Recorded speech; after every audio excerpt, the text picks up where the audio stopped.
ধন্যবাদ। ওখানের গাড়িটা চলে যাবে, একটা গাড়িও থাকবে না। ধন্যবাদ ভাইরা, আমাদের এই গাড়ি দুইটা এখান থেকে সরাতে হবে। আর কেন সহযোগিতা করেন?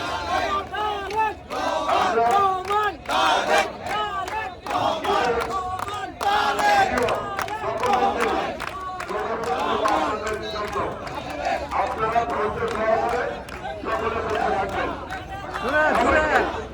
আজকের এই প্রোগ্রামে সর্বোচ্চ শৃঙ্খলা আমি